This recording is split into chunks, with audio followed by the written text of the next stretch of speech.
15 ساڵە دەبێت دایکم مردووە نزیکەی 7 ساڵ 8 ساڵی دەبێت نەچوومە سەردانی. بۆچی ناچیتە سەردانی گۆڕەکەی دایکت بکەیت؟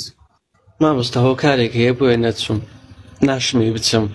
مامۆستا گوناحە نەچیە سەردانی گۆڕی نزیکێکت؟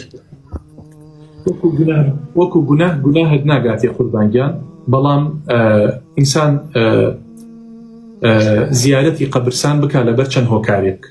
ئەوەلاً ئەلا فەزوروها فإنها تذكركم الآخرة، بڕۆن سەردانی قەبرستان کەن لەبەر ئەوە قەبرستان واد لێکا یادی مردن بکەیتەوە، بیر لە خۆت بکەیتەوە کە تۆش خاتیمە و کۆتاییت هەر ئەم شوێنەیە.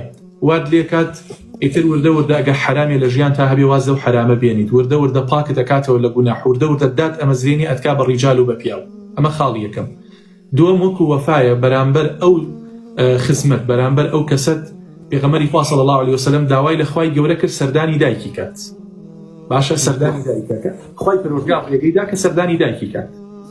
کەواتە ئینسان لەبەر دووشت ئەوەلاً لەبەر نەفسی خۆت، لەبەر ئەو مردووە، و کە ڕۆیشی بەو شوێنە هەم دوعای خێر بۆ مردووەکە بکە و هەم دوعای خێریش بۆ خۆت بکە کە خوای گەورە تەباتی پێ ببەخشێ، یارمەتیت دا، هیدایەتت بات، تووشی زەلەی کوفر و ئینحرافات و شرکیاتت نەکات.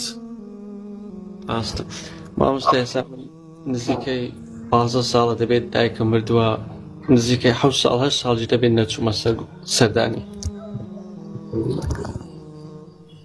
بۆچی ناچیتە سەردانی گۆڕەکەی دایکت بکەیت؟ مامۆستا هۆکارێک هەیە بۆیە نەچووم، ناشمی بچم. هیچ بیریشی ناکەم، هیچ.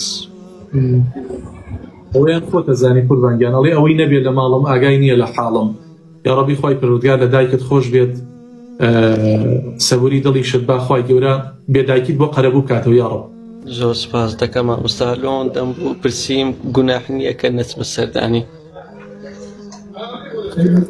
ئەویان خۆت ئەڵێ من خۆم حەز ناکەم، بەڵام من وا ئەزانم ئەگەر بڕۆی سەردانی بکەیت دوعای خێری بۆ بکەیت، ئەو حکمە و ئەو ڕقەی کەوا لە دڵیشتایە بەڵکو نەمێنێت. خوای گەورە لە دایکت خۆش بێت.